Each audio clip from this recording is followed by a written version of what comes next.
أشهد Allah ilaha illallah wa ashhadu anna Muhammadan abduhu wa rasuluh. I testify there's no God but Allah, and I testify that the Prophet Muhammad is a servant and messenger of Allah.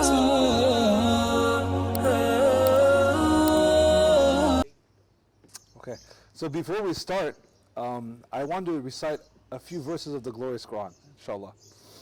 أعوذ بالله من الشيطان الرجيم بسم الله الرحمن الرحيم الحمد لله رب العالمين الرحمن الرحيم مالك يوم الدين إياك نعبد وإياك نستعين اهدنا الصراط المستقيم صراط الذين أنعمت عليهم غير المغضوب عليهم ولا الضالين. So what I just recited for you guys is the first chapter of the glorious Quran. I just recited it in Arabic, and now I'm going to recite it in English. In the name of Allah, the most compassionate, the most merciful. All praise is for Allah, Lord of all worlds, the most compassionate, the most merciful, Master of the Day of Judgment. You alone we worship. You alone we ask for help. Guide us along the straight path, the path of those you have blessed, not those that you are displeased with or those who are astray. My brother, Sartorial shooter. Thank you, man. Yes, sir. Yes, sir, my I love brother. it. What a fantastic way to start a podcast. Yes, sir. There's power there, man. Like, if something's been done for hundreds and hundreds of years by now billion plus people, you can't deny there's real power there. So thank you for bringing that to my home. And when I first saw you do that with the Three Muslims podcast, that's when I realized this guy's about it. Like, you're not doing this for clout. You're doing this for a higher purpose, dawah. And that's why we're sitting here today. Thank you for bringing that in my house, man. I love it. Of course, my brother. Of course, anytime. There was another moment when I realized you're about it. So I think you know what I'm talking about, right? There's a certain video where a man's in his face and he insulted the Prophet, alayhi salatu wasalam, and our man threw down. And look, of course, none of us advocate violence, but as per rules of engagement in the military or in life, if words don't work and you were trying to calm him down, trying to get him out of your face, he didn't. So you had to engage. You did it only to the point where you needed to essentially disable the threat, and then you stopped. That was the most beautifully righteous and ethical beatdown I've ever seen. At that moment, I was like, I want to work with this guy. This guy's about it. So thank you, brother. I appreciate that. I appreciate that. And I'm pretty sure he won't mess with another Muslim again. Inshallah. Inshallah. Man, he picked. If you're picking a 6'7", 300-pound Muslim to mess with, there's something not right up here. Absolutely, absolutely. But I think I probably fixed a few screws loose in his head. I probably put them back together, inshallah. But you did it in a way that ultimately was very ethical, which I really respect. So, yeah. I appreciate Sometimes force is needed in this world, man. People who want to pretend that force isn't necessary, they're living in an ideological fantasy land. Sometimes it's justified, sometimes it's needed, and of course it must be used ethically. So props to you, brother. My first question for you today, my brother, is tell me about your name, the Sartorial Shooter. How did you come up with your name? And please share with us a little bit about your origin story as well, my brother. Okay, mate. So origin story, grew up very, very low class, low demographic, but always knew that I wanted more out of life. Even at an early age, I was angry at the fact that, for example, dinner was breakfast cereal. I was angry at the fact that money was always a stress in the house. So I made a commitment to be the guy who, even, I'd say like 5, 6, 7 years old, I was like, I'm not going to live like my parents. I'm going to create a different reality. Back then I didn't refer to it as a custom-made reality, but alhamdulillah, that's what I've created now. So that's the origin story there. Joined the military as soon as I could out of school. Started as a soldier. I've never been a gunhead. Weapons are tools for me. People often say, what's your favorite weapon? I don't care. Whatever is available in country X, I will use. But I do believe that a man should, and I mean, Islam agrees, a man should be able to protect his family, right? He should be strong. For me, it's very important that men know how to utilize firearms in a safe and effective manner. And so I take great satisfaction from training men how to do so. And so that's where the shooter piece comes from. Because I mean, I've been a security professional for the last 15 years. I've worked in pretty much every active war zone, at least in this region, over that time. So a lot of time in very volatile environments, and that's the shooter piece. I strongly believe all men should be able to, even if you're living in the West, you should know how to run a gun, shoot, move, communicate effectively, because things can go wrong. I've been in many societies where, I mean, you look at the Arab Spring, a lot of countries were quite law-abiding one day, and then the next day there were no police on the streets, and it became very violent. So I think men should know how to defend themselves and their family. And in terms of sartorial being all things related to fashion and style and tailoring, and as we discussed earlier, I was the poor kid in the second-hand clothing who really wanted to learn how to dress. I didn't have any class. I didn't have any role models. I didn't even know how to dress, but I just wanted to be that guy who learned how to do it, and I did so over the years. And again, I take a lot of satisfaction taking guys to the tailors. In the recent Warham event, took 30 men to the tailors, got them all decked out, feeling good. And even those guys who were already dressed well, we pushed it and took it to the next level. We got them to personalize their style even more. So yeah, the shooter piece because of my background, and the sartorial piece because of the style and the enjoyment of all things tailoring, it just seems like a natural fit. That's amazing. Thank you for sharing that with us. My next question, my brother, is, why did you choose Dubai? Out of all the countries in the world, what made you choose Dubai, my dear brother? So back in army days, I learned the languages of this region, and I was studying this region from a distance. Obviously, when I got here, I realized that there were some misconceptions. But very quickly, I realized that this is the sort of country that has the belief systems that I align with. Even 15 years ago, as a non-Muslim, I felt more respect for the values of Islamic societies than I did for my own country. With all due respect to Australia, amazing place, I do not respect the values that it's built on at all. Well, what values did you see in the Arab world that kind of enticed you to be more attracted to it? So the idea of traditional values, traditional gender norms, that men should be strong, that women should be caring and giving and support the family unit. Now look, anyone can do whatever they want in this world, but what I've seen as to what works best for fulfillment, for raising healthy, happy kids, for a healthy, on-mission man, for a fulfilled and content and giving woman, traditional dynamics, traditional values is the answer. And that's what this region is about. It's under attack. The Netflix is here pushing its message, TikTok is here. But those societies that hold on to traditional values, traditionally, they need to be backed by faith. Whether it's a strong Orthodox church in the Soviet world, or whether it's Islam here in the Muslim world, I see a real correlation between societies that, I used to think that government and religion should be separate. I now realize they have to be, if you want a cohesive society or a functioning society, they have to be together. You want politicians to run a country without any accountability to faith? Man, that's dangerous. Because humans are going to do what humans do. They're going to pad their own pockets. They're not, whereas if you have politicians or leaders who are accountable to a higher force, who believe in things like Judgment Day, you better believe they're going to do the right thing. Absolutely. And there are many examples, UAE being one of the best. What a fantastic example of the leaders really taking care of the people of society and making a safe, comfortable, business-friendly environment for us to live in. So to me, this society is one of the best in the world. The UAE, I genuinely believe it is the most livable country in the world for those reasons. Absolutely. And there's something that happens to human beings once they know that they're being observed by their Creator at all times. It doesn't matter if you go to the darkest cave on the bottom, of the earth, but you are aware that you are being watched by your Creator. And every one of your actions are being held into account. And that does something to someone. It kind of makes them the best version of themselves. 100%. Every day, every action, they are being held to account. How is that not an incredibly positive thing? And the founder of atheism, or liberalism, this is from our Three Muslims podcast, he said, even the founder of liberalism said, you can't trust people without some kind of religion because they don't hold themselves to account to a higher force. I'm probably ruining the quote, but words to that effect.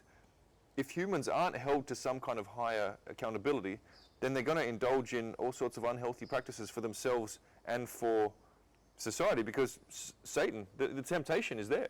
And I love how Islam conceptualizes these things. You have the Maliki, you have the angels, you have Shaitan, Satan, and every day is a battle, and you get to decide.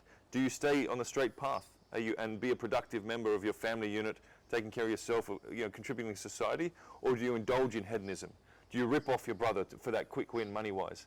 To me, a society that's not backed by faith, the bad side of humanity will come out. And man, we can see that in the West. We really can. And the world is starting to realize that the West is genuinely becoming a broken society, a failed society, as our brothers Tate put it. Absolutely, absolutely. Okay, so I'm tearing up. Yeah. I need probably some glasses. Or Yeah, something we'll get like you some sunnies. It is very bright, man. Yeah, yeah. Let me get you some sunglasses. Yeah, thank you for that. Okay, so you mentioned something, right? When someone is aware that there is a creator that's watching them, right? So for me, what it makes me think of right away is if a human being is not loyal to their own creator, the one that created them, the one that fashioned them, the one that gives them the eyes that they see with, the mouth that they talk with, the nose that they breathe with, and the ears that they hear with, if they're not grateful and loyal to their own creator that gave them every single thing they have, what makes you think they'll ever be loyal to you? Ooh, I like that. Isn't that interesting? And that ties into a key. I mean, we all know that if you want to be fulfilled, you need to be grateful. Like basic psychology will say, practice daily gratitude if you want to feel fulfilled in your daily reality. Yeah. Islam, in a way, that happens organically. And nowadays, you have these modern psychologists saying, well, yeah, practice gratitude, these sorts of things. Islam wrote that 1,400 years ago, the need to stay grateful and to stay grounded. So yeah, I think it's very important, man. Absolutely. I think there's a saying out there that being grateful and having gratitude leads to a great attitude. Oh, there we go. Oh, That's nice, huh? That's real. nice. It's Yeah, real. absolutely. But it's funny, and I discuss this on the Three Muslim podcast. Every night when my kids are here, before we go to bed, they say three things they're grateful for. And it's such a routine now that they're like, oh, can I go first? Can I go first, Dad? And they'll say throughout the day the three things that they're grateful for. I then end by saying the three things I'm grateful for. I always start with I'm grateful for the health and fulfillment of my family. And when I'm in the masjid every day, that's one of the things that I say at the end of prayer. That idea of conceptualizing your mind, wow, I've got a lot to be grateful for. One, it'll help you work harder to maintain that. And two, you won't waste your life. If you wake up every day, or you remind yourself, and that's why I do it with my kids, these young minds are reminding themselves of how grateful they are, they're going to go out and enjoy life and get the most out of it because they realize they're blessed. Now, my kids don't really have a relationship with faith. Inshallah, when they grow up, they'll discover that themselves. But instilling the same values that come from Islam into young minds, even if it's not in the religious context, I think is very important. And I think the gratitude piece that you talked about is a real key component that every parent should look to instill in their child. And big shout out to you, my brother, for instilling that in your children at such a young age. Oh, thank you, bro. I think, more parents should look to that and try to teach their children values that will truly bring them, a source of peacefulness, right? That they could carry on to them and their future families in the future as well. And just on that, I think that's a key point. I talk about fulfillment, I talk about contentment. That's what I'm looking to instill in my children and in the people in my orbit. Happiness comes and goes. If you're chasing happiness, you might as well go and take drugs because you feel happy. Long-term fulfillment, long-term contentment, I believe that should be the goal. And when we see Western society, everyone's chasing happiness, that's where hedonism comes in. Shaitan can give you happiness, but he can't give you long-term fulfillment or long-term contentment in your heart. So I think that's another important concept. And I've taught that to my kids as well. Actually, I'm so glad you brought that up because I believe most of the West is suffering today because they're always chasing happiness. And according to the Islamic tradition, we do not believe that true happiness could ever be felt in this world. In dunya, this life is simply a test for human beings. If you don't mind, I could share with you a verse of the Quran that talks about that. Oh, I love it. Let's do it. Beautiful. أعوذ بالله من الشيطان الرجيم بسم الله الرحمن الرحيم تبارك الذي بيده الملك وهو على كل شيء قدير الذي خلق الموت والحياة ليبلوكم أيكم أحسن عملا وهو العزيز الغفور. What I just recited for you is chapter 67 of the glorious Quran, right? Which is titled Surah Al-Mulk, which means all authority, right? In the name of Allah, the most compassionate, the most merciful. Life is a test. Blessed is the one in whose hands rests all authority. And he is the most capable of everything. He is the one who created life and death in order to test which one of you are best in deeds. And he is the Almighty, the All-Forgiving. So the fact that you brought that up, that nowadays in the West, we're out here chasing happiness. But happiness doesn't exist in this life. True happiness and true peace and contentment, you will only find that in the hereafter, and you will only find that in paradise. I like it, man. I like it. And to me, you'll only find that genuinely if you have some kind of faith in your life. People who are chasing happiness in the West with no connection to the Creator, whatever they conceptualize that to be, they're missing a real channel towards fulfillment. And okay, dunya, attachments, and we can talk about this. Stuff won't give you real fulfillment. But if you're the sort of guy who's going to the masjid regularly and praying regularly, there's real fulfillment there. So I believe you can find fulfillment in this world. I don't want to speak against, obviously, anything that's taught, but it's through faith and it's through understanding the concepts that are in this book and in the religion of Islam or any of the religions of the old books.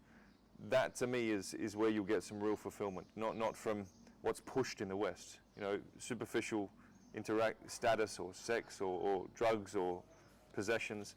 Do you think the world is starting to realize that? Because I have to believe that people are starting to see through this clout chasing, material possession chasing nonsense and think, what's missing? What's next?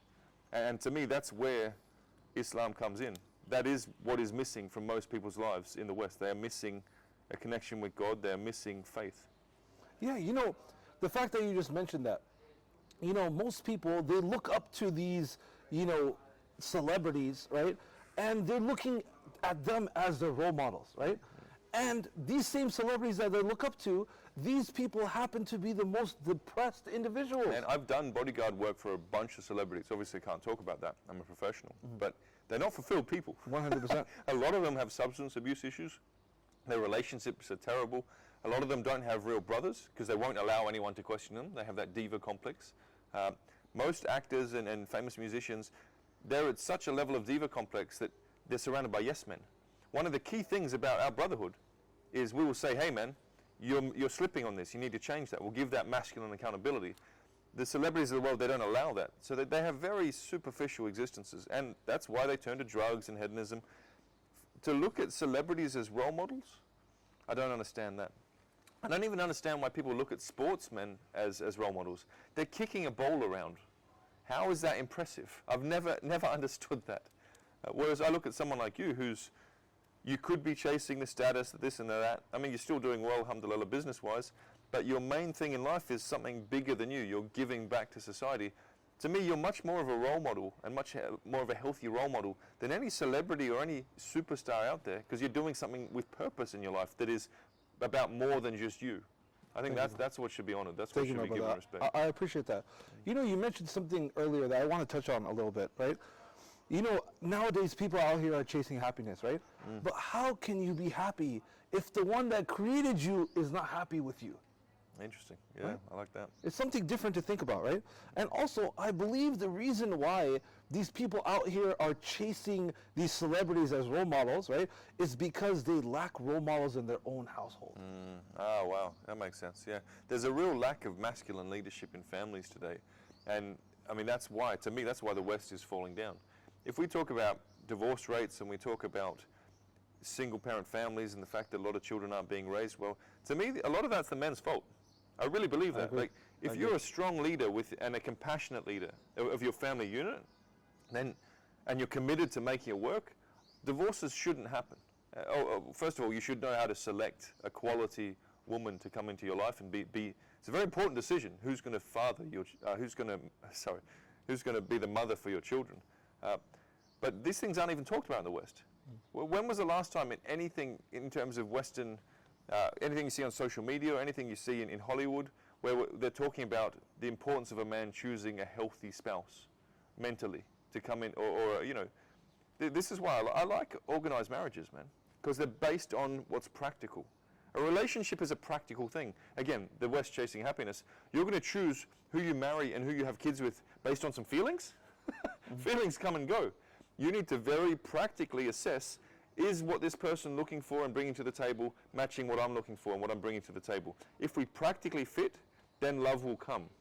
But I don't think you should base it on emotions and love, because then you'll see things fall over. Relationships are deeply practical things. And again, this part of the world understands that.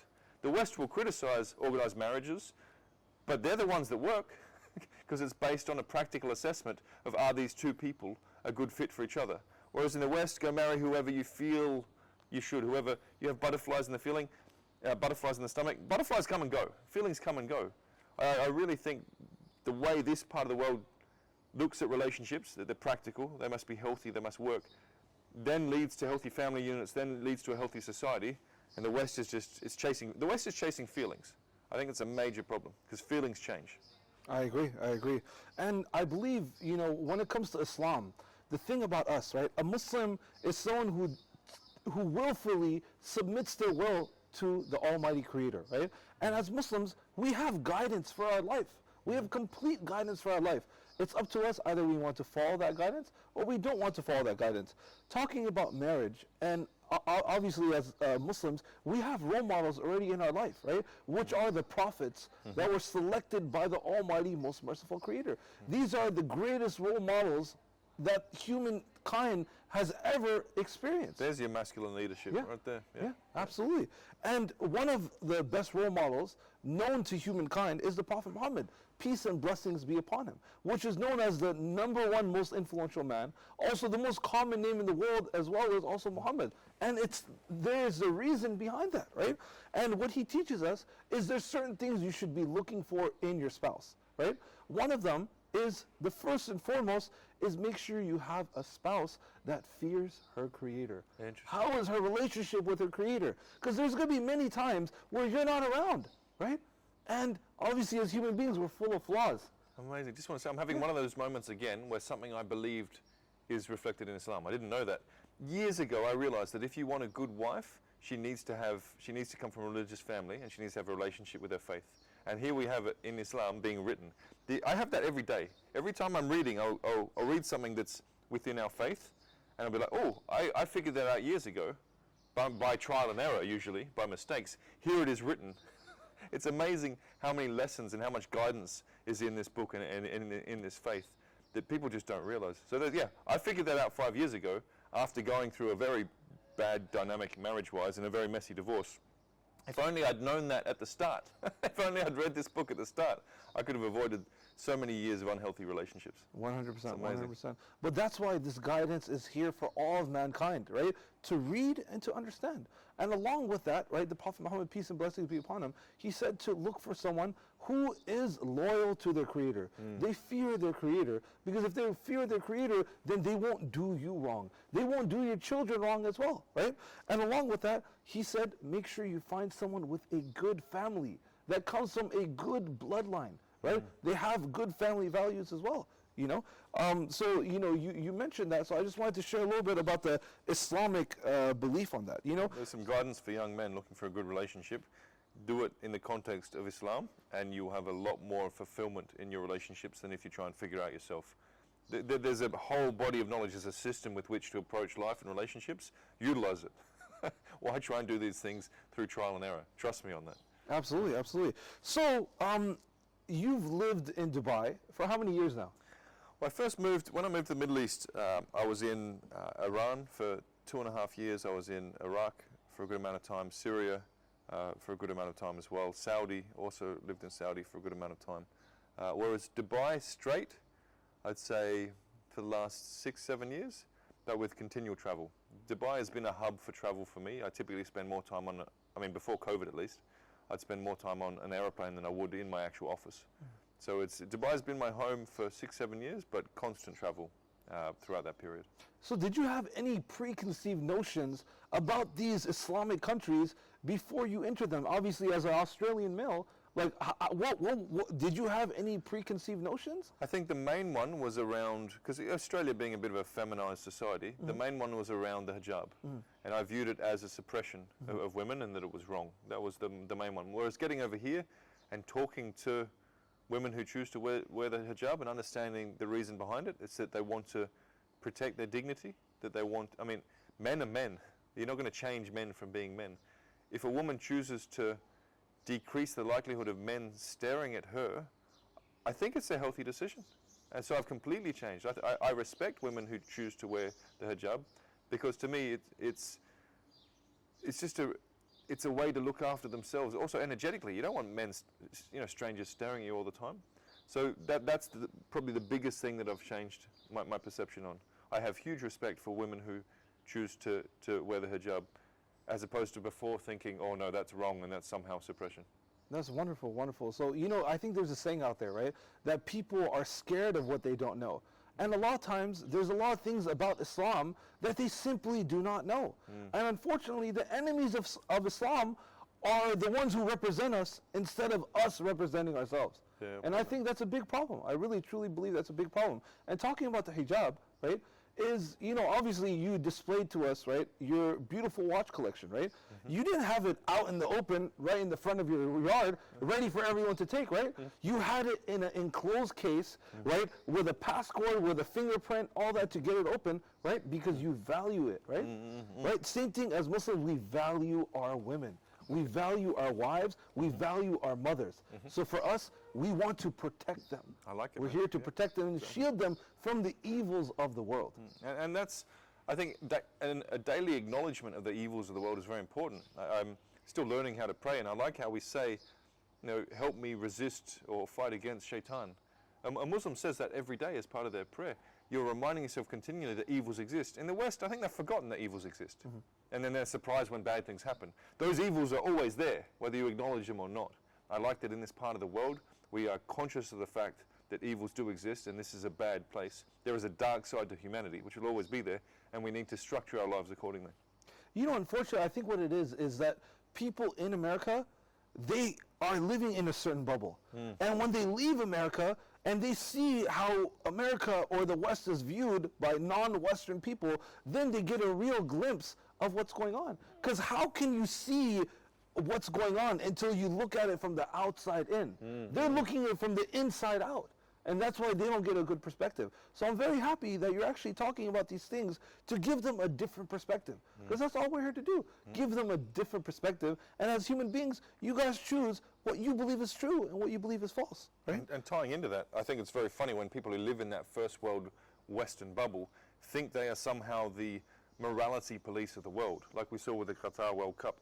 If you're living in America or you're living in the UK in some little first world bubble, you don't understand the big wide world out there. How are you going to judge? How are you going to tell us how to live our lives? Those who aren't living in the first world. So I'm absolutely sick of people in the West somehow thinking they can pass judgment on people outside of the West countries and the way we live. I'm done with it. I really am. They don't fully understand the world. How do you think you're going to judge something you don't understand, or try and tell people outside of the West how to live? It's ridiculous. Absolutely, absolutely. I think there's another saying out there as well that, give me 10 geniuses, I'll argue with them. But give me one bumbling idiot, I'll never be able to destroy him in an argument. Because you can't argue with people who are ignorant. You simply cannot argue with people who are ignorant. There it is, man. And the left, the liberals, they're based in emotions. You can't speak logic with these creatures. So absolutely. I was on Twitter for a while till my account got nuked, and I realized the liberal left, the haters out there, one, they're very unhappy people, and two, there's no point dialoguing with them because they're so driven by emotions and how things should be. They're very idealistic as opposed to realizing how things are. That I don't debate with feminists or leftists because I don't think they are rational actors with which you can have any sort of healthy debate. They're to your point, they're bumbling idiots. Yeah, absolutely. I agree, my brother. Touché, touché. So I wanted to ask, what do you enjoy the most about the Arab world? And what other countries have you lived in besides in the Arab world? Well, at the moment, because I'm getting so much energy from my learning about Islam, what I'm enjoying most is the fact that there's a masjid across the road. Wonderful. I'm buying some land in Turkey. One of my questions was, is there a masjid nearby? As someone who's still learning how to pray, I find it very useful to be doing it in the masjid around other people. So Yeah, at the moment, what I like most about the Arab world is that the faith is right here. As you said earlier, you say salam to somebody, they say it back. There's that brotherhood. That's what I value most in this part of the world. And that's why I don't see myself ever fully relocating out of this part of the world, because this is where our faith lies. I think it's a very powerful thing. And now, the call to prayer, it's a deeply beautiful thing. Before, I was a bit intrigued by it, but now I feel it on a certain level. I wouldn't want to live in a country where I didn't hear that. So that's what I enjoy the most. That's so beautiful to hear, my brother. Well, That is so beautiful to hear, man. That's Thanks, so man. beautiful to hear, my brother. Appreciate it. So now let's talk a little bit about wealth. Let's talk about money. I know everyone loves money, right? So let's talk a little bit about money, right? Tell us about your journey of creating wealth. How did it begin? Okay, so I've always been that guy from an early age who was hustling, always trying to do deals. Now, it didn't work for a while, then it did work. I'd buy something, I'd sell it, I'd trade. I'd try and find ways to make money. Even as a kid, I'd had numerous jobs. So since I think I was 9 or 10 when I had, delivering papers. Then at 12, I was the man collecting the paper delivery money. Then when I was 16, I started working at a service station. Then I joined the army. So I've been employed since I was about 10, and I've always been hungry for more, super hungry. And building wealth over time, I was quite conservative until I met the Tates. I didn't really spend much. I didn't have any fancy cars. I had 1 or 2 watches. And the full focus was saving and building for a long, long time. Since I met the Tates, I realized that money has to flow. And I, for example, young men can use their money to get into certain circles which will give them access to make more money. For example, you buy yourself a supercar in Dubai, you join a well-respected supercar club, there's going to be a lot of wealthy people there. They'll have property developments that you can jump in. They'll have ICOs, IPOs, various investment vehicles. So you can spend money to access circles where you can then make money. And that worked very well for me. I help ultra-high net worth individuals solve problems in the realms of security, investigations, crisis management. Getting access to those circles required me to spend money. That's something Tate taught me. You've got to spend money to make money. So that's where my wealth has really accelerated, by getting access to the elite of society and finding ways to add value to them, and then either get paid by them or access their investment products. So that's been my road to wealth. At first it was all about working hard. Now it's about where I invest. And alhamdulillah, I've had some very, very successful investments over the last few years, which have taken me to that financial independence status where, even as a guy with a poor kid mind, I now cannot worry about money. I can't. So it's an interesting new place to be in. I've been there for the last couple of years, and it's a real relief to not have to worry about money. All my life I was worried about money, and now I don't have to worry, and I can focus on more meaningful things. So would you say, like, after you kind of lost attachment to the money, you actually made more money? 100%. It's the way the world works. I don't know why. Maybe Islam has an answer to that. When you're really trying to save and force the money out of the system, it's a very inferior approach to when you're not worried about money and you're approaching your work because you love it, and you're taking healthy risk with your investments. That's where the returns are. Not being that guy who's really tight-fisted with his money. That's wonderful. Do you mind if I share something with you? There was actually something one of my, I would say, I think an elder taught me when I was young, but I didn't understand it till I was older. He told me, the more and more you chase the world, the more and more it runs away from you. Whoa, that's so true. As soon as you chase your creator, the creator will bring the world to your feet. Interesting. Of course, Islam has an answer. That's amazing.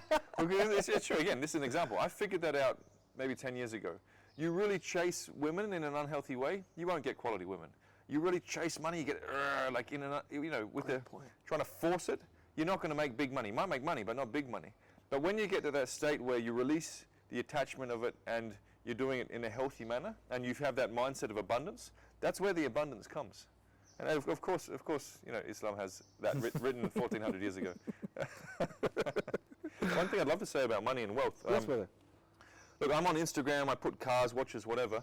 Take them all away from me tomorrow, I genuinely don't care. I might be a bit stung because I put some work into modifying them. I'll be like, oh, that's a pity. And one day I'll sell all my watches, I'll sell all my cars, I'll go back to, I'm going to retire, simple. I don't need to live like this. I think people who view things like cars and watches as an achievement, they fundamentally don't understand that money is one of the weakest and most overvalued forms of wealth. Because you can inherit money, you can win money, you can steal money. All these guys with these nice cars, they can get a car loan. Their daddy can buy it for them. There's no achievement there.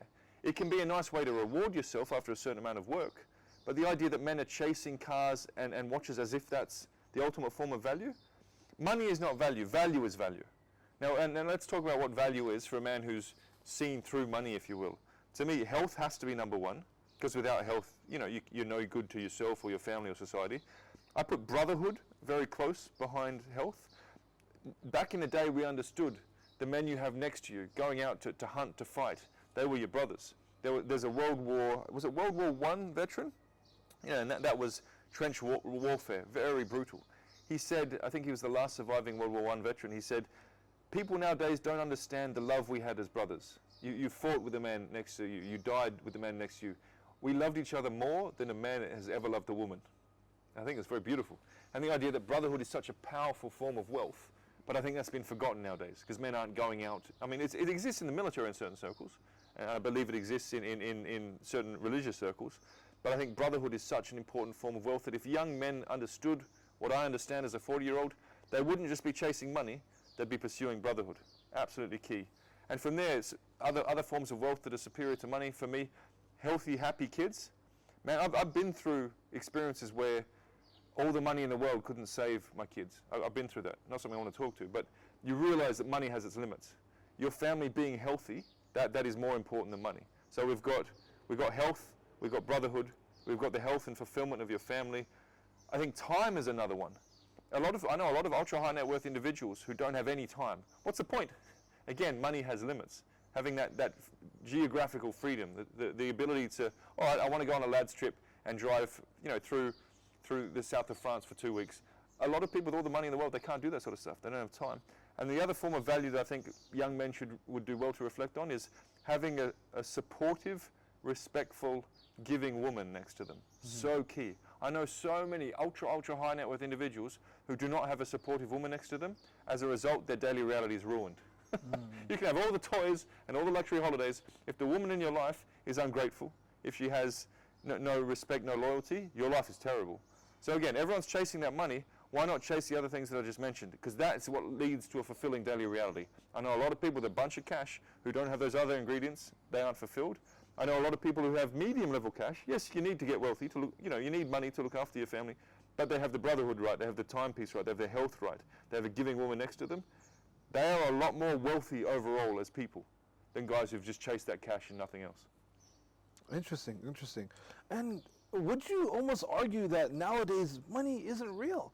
Because we're not dealing with gold and silver, which we call God's money. Now we're dealing with this monopoly money. Yeah. So couldn't you argue that we're chasing things that are not even real? I mean, money nowadays is the new form of slavery, right? You put people in debt. You print money. There's going to be a lot of money. Inflation. I mean, obviously we don't need to go too deep into it, but money is the new form of slavery, and it is not real. It's created by governments who can print as much as they like whenever they see fit. So I think it's a tool that you need to master as part of being a man who has a custom-made reality and lives a fulfilling reality. But anyone who prioritizes money over those forms of wealth which are more meaningful, they're not going to have a good life. It's an abstract construct that, yes, it's a tool you need to master, but if you make Allah your God, if you make money your God, which is obviously shirk, but a lot of people do, your life is going to be very lacking. Very lacking. I know so many people, I call them money nerds. All they've done is chase money, and you can see, I would not swap my life for that. I know billionaires, actual verified billionaires. I would not replace my life. I would not exchange my life for theirs, because they've only excelled in one area, and in all the other areas of life they're lacking. They're poor in all the areas that matter. And that's the other thing, man. Like, once you cross 5 million US net worth, it doesn't really change. You can afford business class. You can buy some silly toys. For me, the difference, okay, yes, you need to get to a level of wealth where you're able to look after your family and enjoy your life. But beyond that, do you really need to work your ass off for more? I'd much rather put time into healthy relationships, into my brothers, into adventures around the world with my brothers. And our children. Yeah, actually, exactly. Leaving a healthy impact on society, giving to charities. These things all are much more fulfilling than just getting more and more and more money. Yeah, because at the end of the day, then all we'll do is kind of chase an endless black hole of desires. Yeah, exactly. Yeah. I think chasing money can be a form of hedonism, Because it's very easy. You can chart your growth. You can see on the screen, oh, I've done well this month. This number's gone up. But there's no substance there, man. After a certain point, yes, get your money right. Look after your family. Look after the people you love about you, the causes. But beyond that, focus on more fulfilling things. That's what I've learned in terms of my human experience. Absolutely, and I completely agree with you. I completely agree with you, my brother. So, you mentioned, was that your first job that you were mentioning earlier? No, delivering papers was Yeah. the first job. Okay. I remember I had this crappy little bike and I strapped some kind of milk carton on the back of it. The military gave me a lot of very specialist skills as well. So I had a lot of fortune growing up, even if as a kid I was very unhappy and the house I grew up in was a very volatile and essentially unhealthy, toxic place. I still had some very strong advantages growing up. I'm naturally very intelligent, good with people. I was in Australia, a first world country, so I've worked hard, but I also had a lot of factors that helped me achieve this success I've achieved. Wonderful. And then, what would you say is the worst job that you ever had to partake in? Wow, interesting. Worst job that I can talk about? Yeah. Yes, that you can talk about. Yes. I'd say, look, being an infantry soldier, especially when it's in the jungle, which is my first tour overseas was East Timor. Jungle warfare is very hard on the body. It was very fulfilling, had great brothers around me, it was good, meaningful work. But in terms of the physical challenge, operating in the jungle is very taxing. At one point, I was weighing 94 kilos at the time. I was a gunner, and my load was 63 kilos. So that's, you want to talk about carrying that, and you carry it on your back for 2 weeks, get resupplied via helicopter. The physical demands of doing jungle warfare properly, that's probably the hardest job. Wouldn't say it's the worst, but it's the hardest. Worst jobs, I can't really talk about. Without trying to sound mysterious, it'd be unprofessional if I was to. No problem, my brother. And did you predict your success growing up? I always knew that I could achieve more than my current surroundings, and I was always focused on doing so. So in a way, I knew that I would achieve this, and I knew I wouldn't accept anything else. You need to be a bit obsessive about chasing success as a young man, and I was. I knew, and I didn't get that. I had 0 successful role models growing up, 0. To this day, I support my family because they still can't really support themselves. I mean, to me, if you have that hunger as a young man, you'll find the right role models. Because you can't build this by yourself, right? So even though my youth didn't have any role models, even in the army, I didn't really see any really successful people.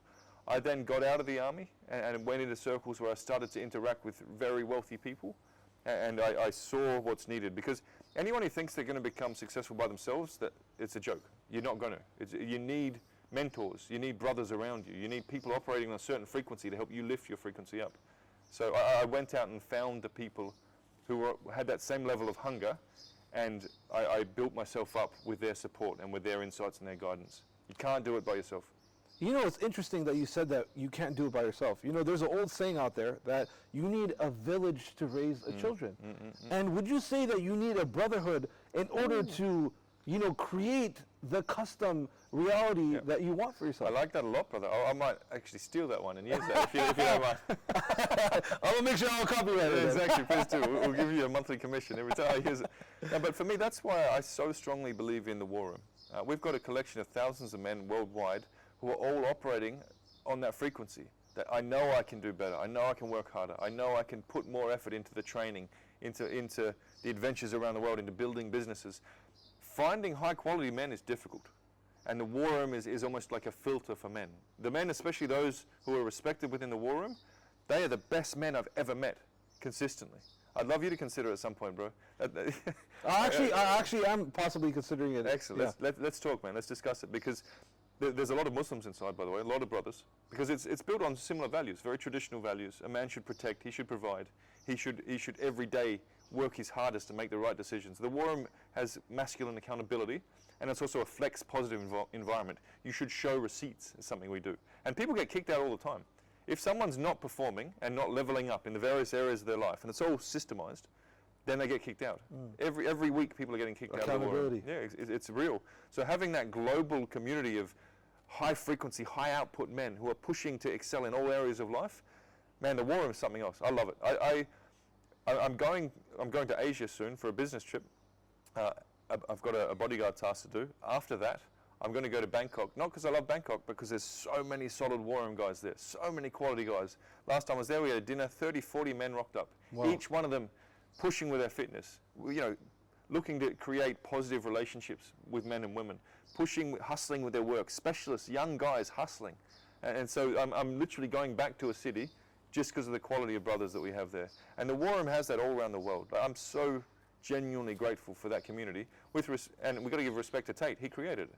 He created a space where men are allowed to be men and are encouraged to be that embodiment of masculine achievement every day. It's so powerful, man. It's fantastic. Shout out to the Top G. Shout out to the Top G. Yeah. Yes, sir. I actually have a Top G exclusive. I don't know if you want to drop that now. I think we could, however you want to do it. Let's do it, man. Let's drop it. Let's do it. This is 100% direct and hasn't been shared by anyone because no one knows. They will after this. So after the Three Muslims podcast, the guys were saying, there was curiosity as to whether Tate is reading the Quran. There's one man on Tate's team who speaks to Tate every day. A few weeks back I said, can you ask Tate when you get a chance on your phone calls if he's reading the Quran? I got the answer back yesterday from this individual. Tate's direct response to the question, are you reading the Quran, was, I'm not reading it, I'm studying it, and I'm studying it every day. Subhanallah. It's confirmed. Subhanallah. Allahu Akbar, man. And also the other thing is, some of the quotes from the Quran that he puts on his Twitter are from other people's suggestions, but a whole lot are him choosing himself. Such as the quote that says, just because you're a believer, that doesn't mean Allah won't test you. Tate found that himself in the Quran, and he put it on his Twitter. So it's real, man. He's committing, he's studying it every day. Made me so happy to hear that. That's so beautiful. It's crazy that you said that, because anytime I'm going through certain difficulties, right, and I see a Quran there in my room, right, on my shelf, and I grab it, I open it to any page, I say Bismillah, that means in the name of the Almighty, Most Merciful Creator, and boom, pops up, and I look at a verse, right, that wherever my eye lays on, and it's always something that is what I need to hear at that moment. Yeah, so it kind of reminds me of, with Tate, how he found that verse, and based on the difficulties that he's going through in his life. Yeah, there it is. Amazing. So 100% confirmation, Tate is studying the Quran every day. Allahu Akbar. Allahu Akbar. Allahu Akbar. Allahu Akbar. May Allah bless him, and may Allah bless him for eternity, and his future family, his children, and their children as well, inshallah. Inshallah. Another question I want to ask is, what do you enjoy the most about what you do now? Actually, before we talk about that, let's say if people are interested in joining the War Room, is that something you want to talk about, how people could join? 100%. So there's a price point to enter. I believe it's £5,000, and that's a filter to make sure that people are going to take it seriously. Tate does not view the War Room as a money-making thing. From the outset, it's been, how do we find the sort of brothers that we want? Because it was just the two of them. They understood the importance of brotherhood, because they live together. There's no women that live in their house. They live together, which I think is amazing, and they push each other constantly. So they were like, where are the other brothers who are on the same frequency as us, or at least trying to be? So that's why they formed the War Room. I can say, with the insight that I have genuinely, they don't even view it as a money thing. However, there is a price point to enter, again, as a filter for people who are about it. And I think that's absolutely excellent, because I believe a lot of these groups, because they're so necessarily cheap, you get very low quality individuals, and it kind of destroys the whole network, of what you want to build. 100%, 100%. Especially if you want to demand excellence from yourself, you want to be around excellence as 100%, well. 100%. And another indicator that's not about the money, the second somebody comes in and they don't fit, they'll get kicked out and they'll get refunded. If they're looking to make money, they wouldn't do that. But I think 2 or 3 times over the last few years, the War Room has been cut in half. They cut out half of the people, because it's that strong as to, no, we want the right men in here. Quality over quantity. 100%, 100%. And the process, you can just sign up on the website. I think it's better if you discuss with somebody first to see whether it's right for you. So I'm committed to responding to everyone on Instagram who writes War Room and then has their question. I'm not going to do it immediately. I'm a busy guy, but I'll respond to everyone, and from there I can put you in touch with somebody who can onboard you. But you need to be coming with energy, because you will be there is a demand that you show your receipts. And it doesn't matter where you're starting. We've got guys who are 18 and broke. We've got men who are in their 60s and are multi-millionaires. We've got doctors and lawyers and dentists and incredibly successful software developers. We've got everything you can name in there.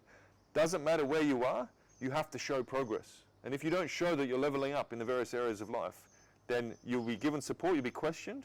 But if you're not showing increased receipts, you get kicked out. So you have to perform.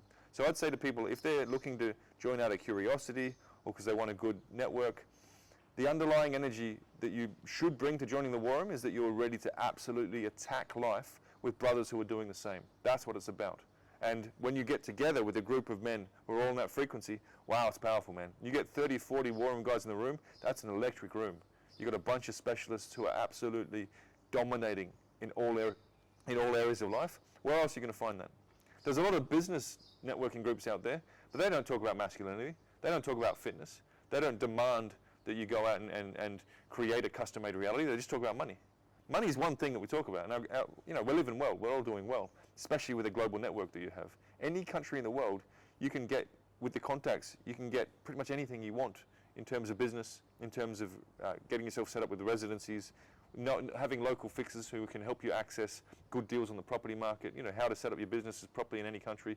The war room can be an enabler for business success, but don't join it just for that. Join it because you're ready to absolutely attack life and dominate in all spheres. That's what we stand for. Backed by traditional values, backed by masculine accountability, backed by showing receipts. I love it. I really believe in it. So if anyone has questions, they can write to me on Instagram. Just start with War Room so I can then see that you have a question there. Wonderful, wonderful. And you know what they say, or I don't know who said it first, but your network is your net worth, right? There it is, man, 100%. And I've said this before, I'll say it again. In the military, I had brotherhood. Outside of the military, because I was working so much, traveling so much, I didn't really have brotherhood. Thanks to the war room, I have men, thousands of men around the world, who I would like to sit down and have a chat with, and it's not work.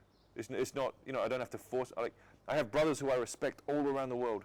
The top performers in the war room, the men who are well respected in the war room, are the sort of men you want around you. Reliable men, capable men, specialists, pushing for that daily excellence. The war room is essentially a very powerful filter for men, and I don't know of anything that even comes close anywhere in the world. I love it. I'm so grateful for it, man. And again, props to Tate for creating this. You might see me in there soon. Inshallah. Inshallah. That'd be great, man. Yes, sir. And then, so what do you enjoy the most about what you do now? Okay, so for me, I work a lot. I need to find a way to work less because I don't get enough sleep, and health issues come up if you don't sleep. It's a thing. You can push with the mind as much as you want. If you don't get enough sleep, your body will start to complain, and that happens. So I love my work, but I need to find a way to do it less, if that makes sense. And what's the point of having all these toys if you don't use them? Absolutely. So all I do is work, train, and even when I'm spending time with my brothers, we're talking about work. I've got a nice TV. I have numerous TVs. I've got a PlayStation. I can tell you, hand on heart, I've not sat and watched a full episode of television probably a year.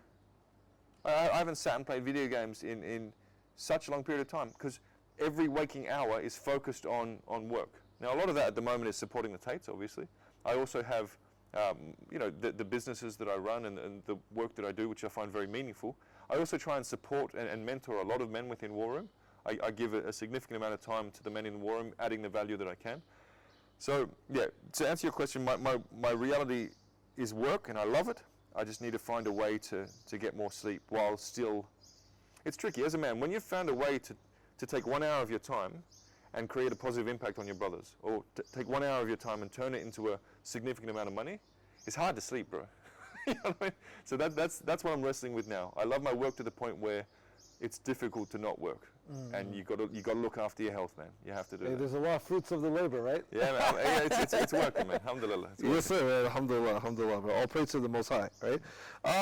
And what are your goals and priorities in life, my dear brother? Mm-hmm. So at the moment, it's Islam and learning as much as I can. I'm carving out at least an hour a day. I get to the masjid at least once a day. I try to go more than once. So the priority is learning. I've realized there's a lot of power here that I didn't fully understand. Now that I've got a taste for it, I want more. Everything I read about Islam, I want to read more. There's a fire in me because I understand the power here. This is a lot more than what I thought a religion was. This is a system with which to get the most out of the human experience and to give back the most to humanity. So that's, honestly, man, I would love to be able to retire from work and just study the Quran, adventures with my brothers, play chess, go to the gym. That would be enough for me. Wow. But I have meaningful... That's a wonderful life. That'd be great. That's the goal. But I have a very meaningful work, which I love doing. But my priority is learning about Islam. That's number one. So it's all work related. I think when Tate is out, then I'll relax a bit. Then, inshallah, I'll be able to just say, you know what? I'm not going to work so much. I'm going to spend more time reading and discussing Islam. I'm going to spend more time with my brothers, just enjoying the toys, enjoying the fruits. But need to get Tate out, man. Can't rest until that happens. Absolutely. Free the top G. And please, all my dear brothers and sisters, please, anytime you guys are praying, be sure to pray for the Tate brothers as well. Very important. Pray for them and pray for their families, okay? You know, it doesn't harm you to add that within your prayers. If anything, it will just be more of a blessing for you. Because the more you care about your fellow creation, your fellow man, the more Allah will bless you and reward you for that as well. So just, you know, make sure, guys, please keep our brother in your prayers.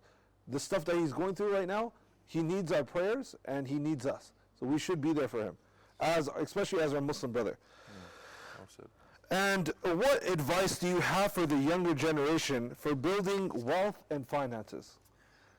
I think the main thing is you need to find a niche of some sort. So you need to specialize. That's what I did in the military. I specialized very early. And then just work harder than everyone else. Don't get caught up on passions I mean, yes, ideally your work is an expression of who you are. Ideally you enjoy it. But man, what you're passionate about, if it doesn't add value to society, it's not going to make you a bunch of money. Yeah, I would love to be, for example, a professional video game player. Video games are fun. But one, I suck at it because I could never afford them growing up. And two, I have other ways I can add value. Like, what I'm trying to say here is a lot of young men, they only want to do what they're passionate about. No. Find a specialist role that you're naturally good at and you get some enjoyment from. You don't have to love it, just some enjoyment, and then work harder than everyone else. But you've got to specialize at something you're naturally good at that adds value to society, and then just put in the time. I will work 20-hour days regularly. That's 2.5 normal working days with the level of wealth and success I have. If men really want to build wealth, have you watched TV in the last year? Do you play video games? Do you sit around and just talk nonsense with your boys? Then you're not working hard enough. So specialize in a niche that you're naturally good at that adds value to society and work harder than everyone else. The wealth will come, especially if you've got the right brothers around you. Getting money is not that hard. If you work like a demon and you've got a specialist qualification or experience that adds value to society and you've got the right men around you, the money comes. I'd also say it takes time. It's hard to hit real money unless you're in some sort of crypto space until you're mid to late 30s. When you're a younger man, you should be focusing on building the foundation with which to then be the guy in his late 30s who starts to hit it big. That's the path that I've seen in life. A lot of guys want that money now. You're building the foundation now for the money to come later. I'd love to tell you a story here. Yes. One of my mentors years ago, when I was working in Iran, so back 12 years ago plus, he said to me, you young guys, you're so hungry for that money. You got to understand that the work that you're putting in now, you're getting underpaid for. But when you're my age, he was in his 50s, you get overpaid. He said, I make big money, huge money he made, from a couple of hours a day. So I'm getting massively overpaid now. But all those years where I was getting underpaid is where I built the experience and the capabilities to then be such a specialist that I demand a really high hourly rate effectively by doing not too much work. So that's one thing young men need to learn. For 10 years, for 15 years, you'll be being underpaid. But then when you become the man with those specialist experience, capabilities, network, then you're going to get massively overpaid. So you get paid for your efforts later in life once you've built that foundation. Does that make sense? Absolutely, absolutely. And you know, you touched on that because, you know, a lot of men, I guess, they're chasing their passions. But your passion should just be making money. Yeah. Right? I'd say add value. Yeah. Create opportunities to add value and the money will follow. Yeah. I don't think you should really just chase the money. You should chase, how can I add value to society? What's missing? What am I naturally good at that I can add value to? And then the money will come.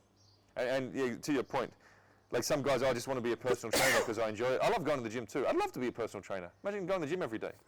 but that's not what I'm naturally best at in order to add value to society. So yeah, it's. I think men of today are being led down a bit of a strange path in terms of success, because they see all these guys with Lambos, they see all the fancy stuff. Does anyone say to them, you're going to have to work 20 hours a day for 15 years with the right type of brothers around you, with that endless hunger to succeed, then you can give yourself a couple of Lambos. Like all these guys, they want Lambos and fancy stuff in their 20s. Man, I didn't even see a Rolex watch till my late 20s. I didn't physically even see one. And now I have a collection of who knows how many pieces. The young men of today need to know there's decades of hustle and decades of working as hard as you can every day before you'll hit it. No one's telling them that, before you really reach serious levels of success. Mm-hmm. That's wonderful. I'm glad you shared that with us. And I see you have a fleet of supercars, right? Which is very beautiful. MashaAllah, Allah Mubarak. May Allah give you more, right? Thank you, what was your first car? Oh, wow. It was a Mazda 323 that I built out of like scrap panels. It was a gift from the family. It was worth about $500 at the time, which isn't much even now. And I had to take it to a scrapyard and build it up. It was 1.3 liters of weak engine, but I loved it, man. I felt like the man. I put a little stereo in it. I was the man, and that's why I think it doesn't matter what level you're at. If you're leveling up, that's the magic. Mm-hmm. I went from being a guy who had a crappy bike to having a crappy car, but wow, I felt like such an operator because I'd leveled up in life. And I think that's super important. So to the young guys, I'd say, who are chasing those supercars, chase progress, daily progress of any kind. That's what you want to be looking for. Unfortunately, the Ferrari's not here. That's the magic, man. That's a wild car. Just doing a little bit more work to it. Absolutely. That'll be done. But yeah, the one thing I'll say about cars, please come in, brother. I'll introduce you to my brother shortly. Hey, all right, let's do it now. The watch warlord, how are you, man? you okay with being on camera? Yeah, it's fine. All right, cool. We're good people, of course. Appreciate you, man. Appreciate you. Let's do that in a sec. The one thing I'll say about cars and these sorts of things, if you're attached to anything material, then you've got the wrong energy behind it. Genuinely, you could take all my watches, all my cars, whatever away today. I'm still me. I still have value.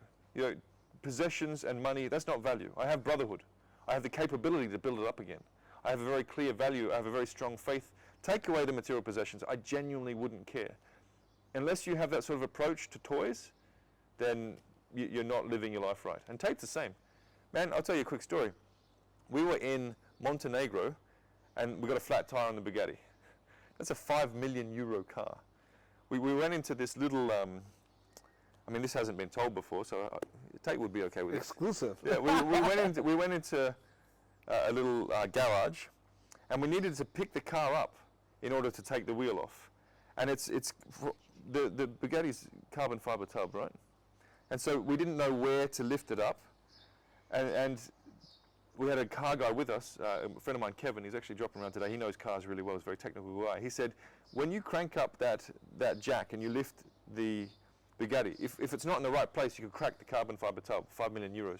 Tate's like, I don't care, just do it. Mm-hmm. You sure, bro? He's like, just do it, I don't care. Mm-hmm. And then, when we couldn't change it all, we had to put it on a truck and drive it. The truck that rocked up to move a €5 million car was a VW Golf with one of those little trailers on the back that you'd use to carry like a motorbike. Uh-huh. And I'm like, bro, you're going to put a €5 million car on this little flat trailer. He's like, I don't care, do it. Mm-hmm. Tate genuinely doesn't care about a €5 million Bugatti. That's the mindset you need to have. Yes, win. Yes, get your cars, get your money right, but don't get attached to it because it's ultimately meaninless. I love Who cares? I absolutely love that. Another question I wanted to ask you, right, is when you bought, when you bought your first car, did you imagine that you were going to end up having a fleet of supercars after that? I don't think I did, man. And again, I don't actually view it as that big a deal, to be honest, bro. I don't view the cars as an achievement. They're fun, and they're rewards I've given myself when I've hit certain business wins or certain levels of wealth. But I'm not attached to them. I don't view them as a big part of who I am. It's just fun. I don't view it as that impressive, to be honest. I know a bunch of people who inherited money and bought cars. Big deal. I don't view them as impressive. What I do like, though, are watches. And our man has something special. So can I introduce you by name? Yeah, of course. This is Shahab, also known as the Watch Warlord. He's the go-to guy for the war room when it comes to watches. Shahab and I have been, I mean, he educated me on watches. I bought, how many watches from you, bro, in total? Maybe over 3-4 million. Yeah, a lot of watches. So and the relationship I have with this man is one of brotherhood. I trust him as much as I trust anyone on the world because he's so ethical. And so when you join the war room, you get access to this man and his watch sourcing capabilities. That's beautiful. That's beautiful. Yeah. Brother, what do we got today? So this is the watch you asked for. Thank you. Appreciate that, man. Excuse me. I was actually wearing your gold Sky Dweller, but I didn't want to bring it out because maybe you'd get... I'd miss it. Man, I love that watch so much. Selling my gold watches hurt, man. I could take away the cars, but I wouldn't care. Taking away the watches hurt a bit. So, beautiful. Thank you, bro. Oh, wow, that's thank beautiful. you. So a friend of mine, War Room guy, Aaron, he bought the blue version of this 2 days ago. So I said, I need it in green. Wow. So it's a lot of fun. Oh, beautiful, guys. Look at this beautiful piece right here. So the magic on this, one, it's green, which I like, and I'm replacing, one of the watches I sold was the olive dial day date, because it's gold, and obviously gold is haram. Nice watch, bro. But so I'm working on it, bro. I'm working on it. So I needed some more gold. Well, I understand. I needed some more gold watches, sorry, green watches, and this one came. And the magic in this is the way the face has that pattern to it. That's 2022 model, right? It's a new one for 2022. Yeah, but this is a 2023, but Okay. I believe this was released in 22. Sultan, thank you so much. So yeah, beautiful. And it is halal. I mean, look, there's a bit of white gold on this, to be fair.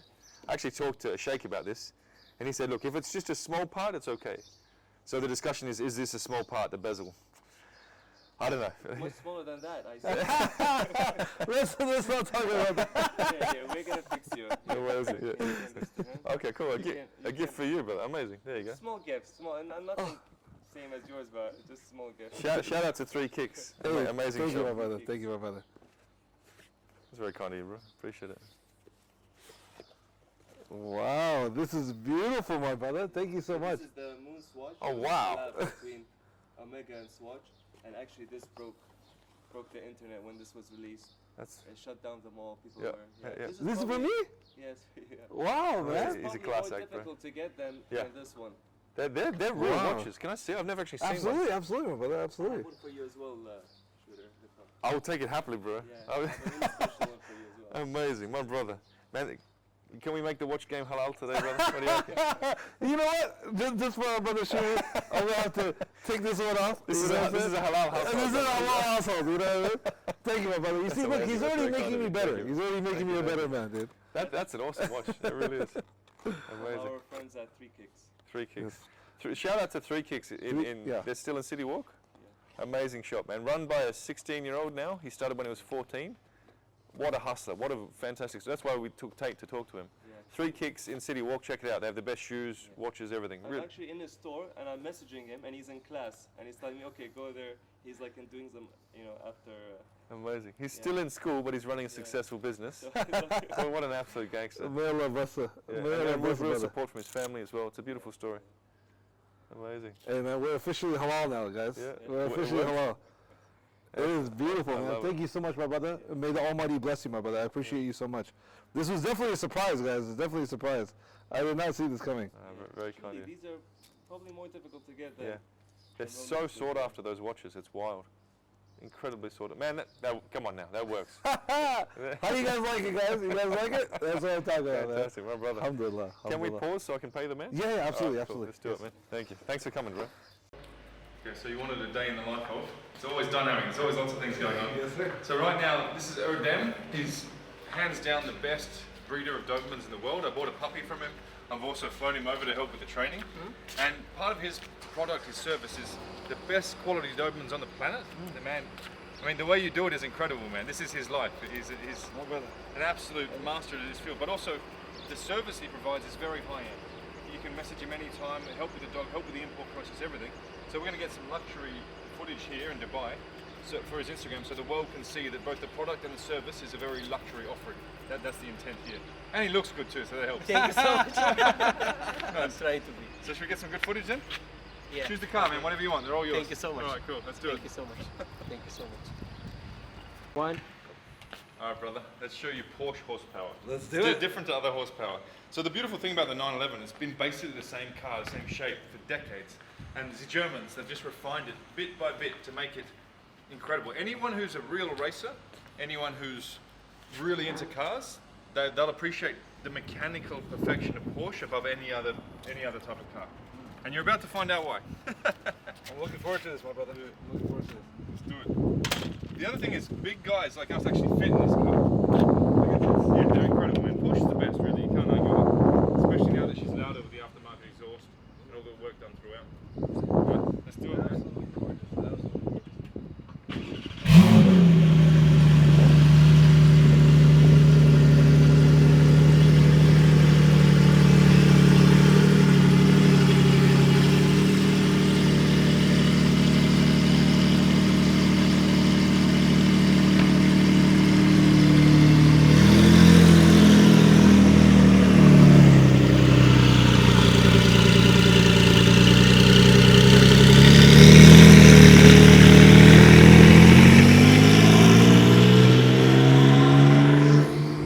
Make sure you get, I reckon, hold it there so you get yourself. Okay. Because your reaction is the magic here, not me. Not me. So we'll do launch control in the Turbo S. Okay. It's pretty heavily modified. I Okay. won't talk through all the geeky stuff because it'll get boring. Okay. But you tell me what you think, man. All right. Good luck trying to hold that Oh, camera there. man. So this is the stock Turbo S is 0 to 100 in 2.8. Okay. And this is heavily modified. Okay. So let's do it, man. Let's do it. I think they need to go first. Yeah, actually, hold on. Let's take a look at the inside real quick. Look at that. That is absolutely gorgeous. I must say, my brother Shooter, you have style. Thank you, bro. You have exquisite style, my brother. I must commend you on that, my brother. Thank you, brother. I must commend you on that. I try, man. I try. You definitely have style, my brother. Definitely have style. Let's get ready to launch, bro. Let's get ready, man. Let's get ready, bro. I'm gonna be holding on tight, bro. You should. Guys, pray for me, guys. Pray for me. Okay, here we go, All right, man. ready, set. Oh my God.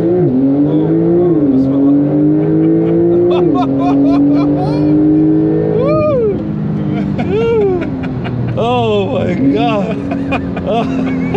Bro, like, I'm yet to get bored of that. It's so much fun. Oh my God. What do you think, man? I love it, bro. I love it, man. Holding on to the camera, bro. I'm glad you warned me, bro. I'm glad you warned me, bro. Oh my God. I literally felt like I was on a roller coaster, bro. Yeah, it's fun, man. It's a man. roller coaster for grown-ups. Yes. This is a real life video game, guys. Real life video games. And that's an interesting thing. Yeah. Like people want to do what? They want to fight, they want to shoot, they want to race cars in video games. Yeah. Do it in real life. Do it in real life. Develop these skills. And I'll say, owning cars is fun. Learning how to drive cars is really well is more fun. Owning weapons is fun. Knowing how to run a gun like a professional is more satisfying. That I think people should pursue skills development and excellence, as Tate would say, professionalism in all these masculine pursuits, rather than just owning stuff. I know a bunch of guys who own high-end cars. They don't even know how to drive them, or if they do, they're too afraid to push them. You should be seeking professionalism over material possessions. You should be seeking capability over stuff. I really believe in that. That's amazing. It's good That's fun. absolutely amazing. Absolutely amazing. And I love the fact that you brought that up. Like, why play video games when you could do it in reality? That's it, man. You could push these cars in reality. Instead of playing the UFC game, go in the gym, train, and you'll be so much more excited when you are capable of doing these punches, these kicks that you actually used to control another character doing. Exactly. Why not control your own life? In a way, in the same way that porn is watching other people have sex, I think video games is like watching someone else do it. Yeah. Do it yourself. Do it yourself. Scrap all that nonsense. Get out and win in the real world. That's what I like to say. And if you do reject things like porn, video games, you're going to have X amount of extra hours in your day. That's the other thing people don't realize. Not only are they sacrificing their own, or putting their own excellence aside and doing it in a virtual manner, those hours could be spent on skills development to become the man. I really don't understand why so many people live their realities secondhand through screens. It's such a waste of time. That time can be money. 100%. That time can be skills development. I think, and that's something Tate speaks about very well. Young men of today should be angry at their situation, and they should use every waking hour to improve their situation. That's what Tate did, and we'll talk about that more. Absolutely. Tate, all he does is work. That he wakes up angry because he hasn't conquered enough during that day, and I think that's why he's so so popular, right? He's showing young men it's okay to be angry. It's okay to not be content. It's okay to every moment of every day want more. The magic is acting on that, not just sitting there wishing. Get out there and actually act on that hunger for more. And that's, I mean, Tate helped me with that. When I was around Tate at first, I'd be exhausted trying to keep up with him because he's just on such a high frequency. Now I'm on the same frequency. I work constantly. I train every day. I'm pushing for masculine excellence in all the related skills. You know, every man wants to drive and shoot and do things in the bedroom we don't need to talk about. So go and learn how to do those things well. It's so much more fulfilling than doing it through porn or through video games and basically seeing other people do well. I'd put the same as people who are fanatical about spectator sports. If you love football, go play football. Absolutely. Why are you watching someone else do it? Absolutely. I really don't understand it. It's like you're outsourcing your manlyhood to strangers. Do it yourself. Absolutely. I really believe that. And the satisfaction they'll have in their lives by doing it themselves instead of watching someone else do it will be astronomical. That's it, brother. That's it. You ready for some more speed? Let's do it. Let's do it, man. Let's do it. This car is terrifying, man. Like it's a lot of fun. Okay, here we go, bro. Okay. Oh yeah, we got some empty road, guys. Let's go. Let's go. Woo! Let's go. Let's go. That's what I'm talking about. That's what I'm talking about. That's what I'm talking about. Woo! She's fun. I love it. The Germans, man, they know how to build a car. I know, huh? Oh my goodness. Oh man. That's one, brother. Cheers. Oh man. So, brothers, there's free-flowing steak in this house. Something I always say. That's the moment I realized I was doing all right was when I could always have steak in my house. Because growing up, I never had red meat. I never ate red meat until I was even like 20s. As a kid, never. We never afforded this in the house. Wow. Whereas now that there's free-flowing red meat whenever we want, that's when I feel rich. So please, anytime you're here, guys, the steak is free-flowing. It just magically appears whenever we want it. That's so beautiful, man. But just to see how life has changed for you in such a positive way over the years, I'm honestly very, very happy for you, man. I'm truly, truly happy for you. And I wish this type of success and this type of glow from all the other human beings as well. You know, we really need to spread this and help other people achieve this as well. Because look, like you said, that there's many people who are suffering. You haven't had steak till your 20s. Yeah. A lot of other people are suffering like that as well. Yeah, it's real. It really is real. It's amazing. The first time I had access to steak was when I joined the army. And then I didn't really like it because I'd never touched it before. Well, it's funny you say that. When I pray, I never ask for anything for myself every day. I'm always praying, giving thanks, and obviously for the Tate brothers and for the people I care about. But one of the other things I say by default is, for those who aren't blessed the way we are, may Allah subhanahu wa ta'ala pick them up so they can enjoy those benefits as well. Because man, thank you, bro. We are so blessed, man. And anyone living in Dubai, living well, anyone living well in the West, if on a daily basis they aren't grateful for what they've got, they don't know the world. Because if you know the world, I've been to 90 countries, 89, most of those are emerging market countries. If you've seen the way the majority of humanity is living, as someone in the West, you have to be grateful, man. We are so blessed. I won't say it offends me because I'm not some liberal snowflake. It angers me that a lot of Westerners aren't conscious of how blessed they are. Yeah. And they're going to get, oh, I'm depressed, I'm not motivated. Go, travel to Sudan, see how people, travel to Yemen, see how people are living. Anyone in the West, anyone who's sitting, eating well, anyone who's not hungry should be, I call it like aggressively grateful every day. I really believe in that. You know, it's crazy that you mentioned that because I noticed a difference, you know, from traveling as well. Poor people in the Western world compared to poor people in these rural countries. For some reason, the poor people in these rural countries still have beautiful smiles on their faces, even though they have so much less than these people in the Western world. What do you think that is? I think because they usually have faith.